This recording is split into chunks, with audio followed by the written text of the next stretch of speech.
क्या आपको पता है इंडिया हर साल अपनी फ्यूल डिमांड पूरी करने के लिए 80% क्रूड ऑयल इंपोर्ट करता है। मतलब हर साल हजारों करोड़ रुपया सिर्फ क्रूड ऑयल इंपोर्ट पर खर्च हो रहा है।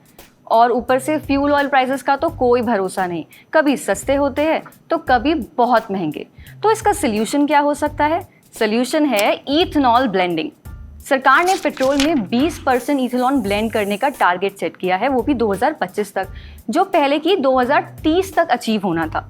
लेकिन ये सिर्फ एक एनवायरमेंटल या एनर्जी ट्रांजिशन मिशन नहीं है, बल्कि एक बड़ी इन्वेस्टमेंट अपॉर्चुनिटी भी है।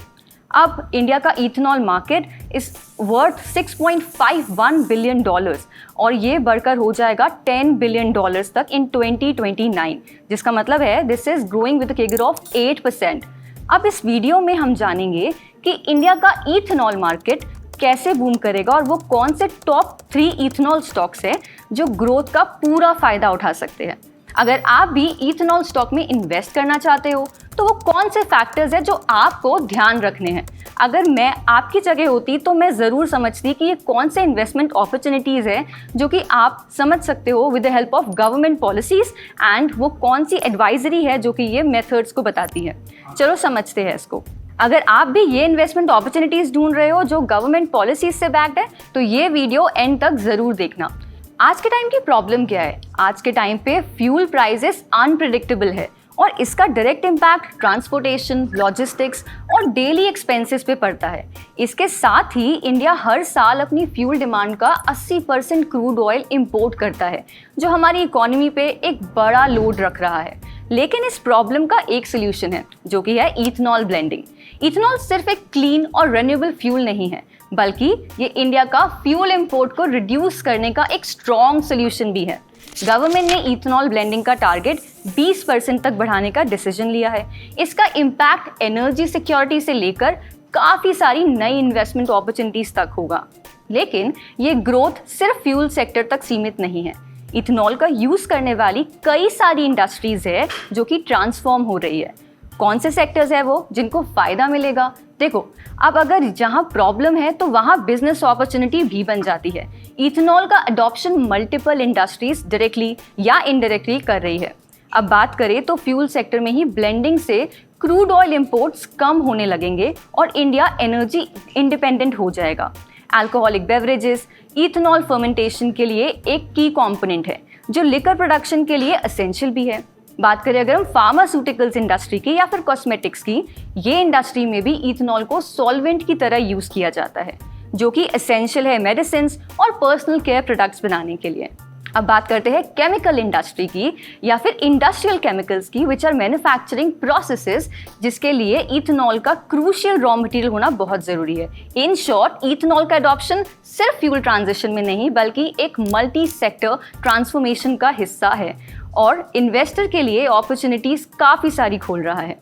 अगर प्रोजेक्शंस को भी देखा जाए ना तो इंडिया 2026 तक यूएस और ब्राज़ील को पीछे छोड़ता हुआ दुनिया का 3rd लार्जेस्ट इथेनॉल इकोनॉमी भी बन सकता है। ये सिर्फ फ्यूल ट्रांजिशन का ही एक हिस्सा नहीं है, बल्कि एक बहुत बड़ी इकोनॉमिक अपॉर्चुनिटी भी है। गवर्नमेंट का E20 प्रोग्राम फ्यूल सेक्टर को कम्प्लीटली ट्रांसफॉर्म करने वाला है, जिसका इम्पैक्ट हर लेवल पर दिखाई देगा। 30,000 करोड़ का फॉरेन एक्सचेंज सेव करेगा हर साल। 544 लाख मेट्रिक टन्स तक कार्बन एमिशन रिड्यूस होगा। 181 लाख मेट्रिक टन्स तक क्रूड ऑयल इंपोर्ट कम करेगा। मतलब इथेनॉल ब्लेंडिंग सिर्फ एक एनर्जी इंडिपेंडेंस का स्टेप नहीं है, बल्कि एक मल्टी सेक्टर ग्रोथ अपॉर्चुनिटी भी है। अब बात करते हैं कौन से स्टॉक्स इस इथेनॉल बूम का पूरा फायदा उठाएंगे। सबसे पहला स्टॉक है Balrampur Chini mills. Balrampur Chini mills India का सबसे बड़ा इंटीग्रेटेड शुगर और इथेनॉल प्रोड्यूसर्स में से एक है। कंपनी के पास 10 शुगर मिल और 5 इथेनॉल डिस्टिलरीज है, जो कि 1050 किलोलीटर पर डे के हिसाब से इथेनॉल प्रोड्यूस करते हैं।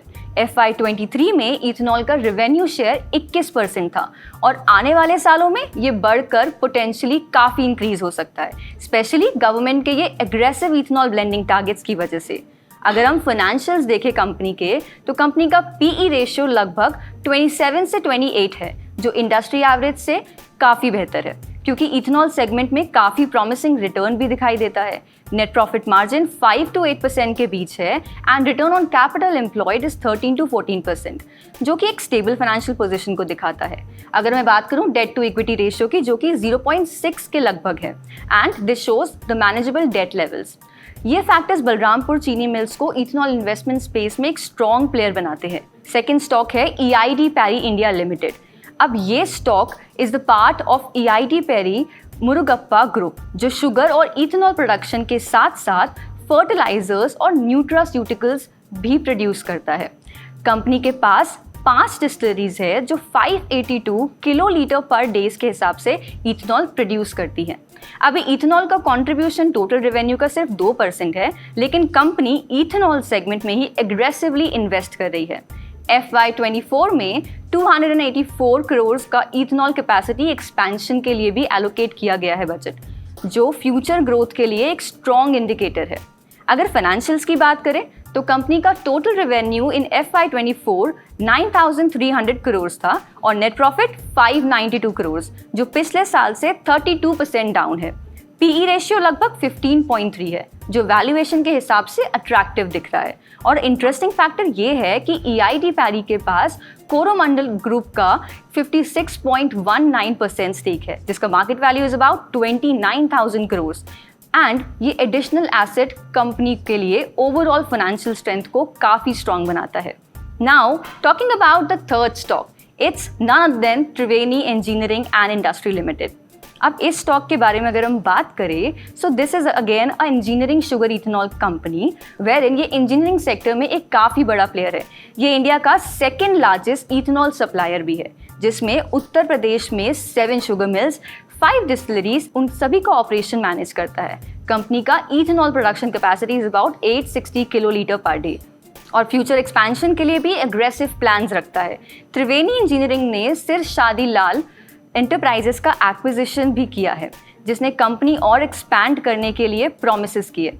FY26 तक कंपनी का टारगेट है कि ये 25 करोड़ लीटर इथेनॉल प्रोड्यूस करेगा, जो इथेनॉल ब्रांडिंग मार्केट में इसका स्ट्रॉन्ग होल्ड स्टैब्लिश करता है। अगर फाइनेंशियल्स देखें तो कंपनी का PE रेशियो इज अबाउट 36.6, जो थोड़ा हाई लगता है, लेकिन इथेनॉल मार्केट के पोटेंशियल को देखते हुए जस्टिफाइड है। मार्केट कैप 7,880 करोड़ है, return on capital employed is about 14 to 15% और डेट टू इक्विटी 0.19, जो कि एक स्ट्रॉन्ग बैलेंस शीट को इंडिकेट करता है। कंपनी की लो डेट लेवल्स और स्ट्रॉन्ग प्रॉफिटेबिलिटी इस इथेनॉल सेक्टर में इसको एक प्रॉमिसिंग इन्वेस्टमेंट ऑप्शन बनाती है। Factors to consider before investing in these ethanol stocks. अब हम बात करते हैं कि इथेनॉल स्टॉक्स में इन्वेस्ट करने से पहले किन चीज़ों का ध्यान रखा जाए जिससे कि हमारी इन्वेस्टमेंट भी अच्छी हो। सिर्फ इथेनॉल प्रोडक्शन कैपेसिटी देखना काफ़ी नहीं होता, बल्कि कुछ इंपॉर्टेंट फैक्टर्स भी है जो स्टॉक परफॉर्मेंस को इम्पैक्ट करते हैं। क्या है वो factors? The first and the foremost significant factor is government policy and incentives. Ethanol industry is heavily dependent upon government initiatives and subsidies, tax benefits और blending mandates directly या indirectly stocks के growth को या potential को define करते हैं। कोई भी पॉलिसी चेंज एक बड़ा रिस्क या एक बहुत बड़ी अपॉर्चुनिटी बन सकता है किसी भी कंपनी के लिए। जो कंपनीज इथेनॉल प्रोडक्शन करती हैं वो एग्रेसिवली स्केल करना चाहती है, उनका long term growth potential strong होना चाहिए। Bigger production capacity equals to higher market share. अब बात करते हैं क्रूड ऑयल प्राइसेस फ्लक्चुएशन की। अगर क्रूड ऑयल प्राइसेस हाई रहेंगे तो इथेनॉल ब्लेंडिंग का एडवांटेज और बढ़ेगा, लेकिन अगर प्राइसेस गिरते रहेंगे तो इथेनॉल की डिमांड पे अग्रेसिवली काफ़ी ज़्यादा प्रेशर पड़ेगा। इसीलिए ऑयल प्राइसेस मूवमेंट्स पर नज़र रखना बहुत ज़रूरी है। और एक और क्रूशियल फैक्टर है financial strength. Revenue growth, profit margins, debt levels सब स्ट्रॉन्ग होना चाहिए ताकि company long term stability maintain कर सके। ओवर लीवरेज्ड कंपनी फ्यूचर में स्ट्रगल करती है। कंपटीशन भी एक इम्पॉर्टेंट एस्पेक्ट है, इसलिए मार्केट शेयर एंड कंपटीशन को समझना बहुत ज़रूरी है ताकि ये क्लियर हो सके कि इंडस्ट्री में कौन लीडर्स है और कौन नए प्लेयर्स है जिनका इम्पैक्ट ओवरऑल सेक्टर पे पड़ेगा। Established company usually presents the better position and it actually capitalize on the ethanol demand. और फाइनली सप्लाई चेन स्टेबिलिटी को ओवरलुक तो नहीं किया जा सकता। इथेनॉल प्रोडक्शन शुगर केन और ग्रेन बेस्ड रॉ मटेरियल पे डिपेंड करता है। अगर सप्लाई चेन डिसरप्ट होती है तो प्रोडक्शन कॉस्ट और प्रॉफिटेबिलिटी दोनों ही इम्पैक्ट हो जाएगी। अब आते हैं कंक्लूजन पे। ओवरऑल इथेनॉल सेक्टर इंडिया का एनर्जी ट्रांजिशन का करोड़ों का मार्केट बन चुका है। गवर्नमेंट की पॉलिसीज क्लियर होनी चाहिए, मार्केट ग्रोइंग तो है ही। इथेनॉल स्टॉक्स में इन्वेस्टमेंट के लिए ये एक परफेक्ट टाइम हो सकता है। अगर आपको भी ये एनालिसिस यूजफुल लगा तो वीडियो को लाइक करें, शेयर करें और कमेंट्स में बताओ आप किस इथेनॉल स्टॉक को प्रेफर करते हो। और अगर ऐसे ही डीप एनालिसिस चाहिए तो चैनल को सब्सक्राइब करना मत भूलना।